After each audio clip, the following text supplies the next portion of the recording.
Yesu asifiwe, mtu wa Mungu unayetazama popote ulipo.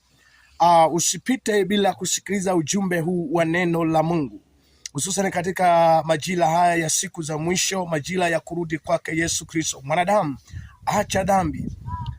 Biblia inasema kile kitabu cha Ufunuo wa Yohana sura ile ya 3, kuanzia ule mstari wa 15 na wa 16.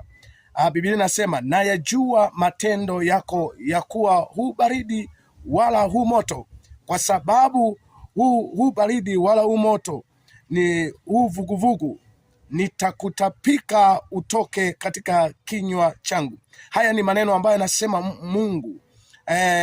Nataka niseme, mtu wa Mungu, katika siku za mwisho, hakikisha usiwe na michanganyo.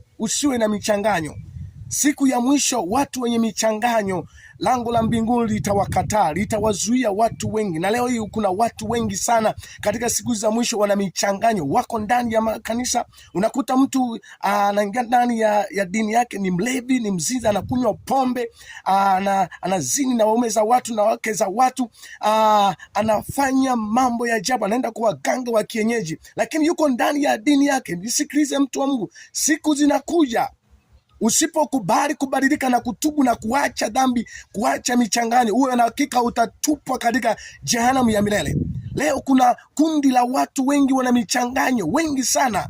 Kwa Mungu wapo, kwa shetani wapo, na hawa watu wanaofanya michanganyo, sehemu yao ni katika ziwa la moto.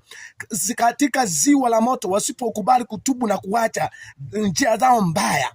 Nimekuja tu kusema kwamba Yesu anarudi. Acha michanganyo, mwanadamu.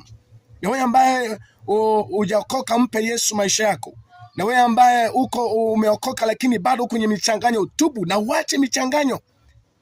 Biblia inasema katika Ufunuo sura ya 3 mstari wa 15 na wa 16, na yajua matendo yako ya kuwa hu baridi wala hu moto, kwa sababu hu baridi wala hu moto nitakutapika utoke kwenye kinywa. Haya ni maneno ya Mungu. Mungu anasema atakutapika wewe ambaye wewe mwenye michanganyo, ambaye unaendelea kutenda dhambi uko ndani ya kwenye dini yako, unaendelea kufanya uovu wako uko ndani ya kanisa lako, unaendelea kufanya uovu wake. Mungu anasema atakutapika, na ukitapikwa na Mungu utakufa kifo kibaya.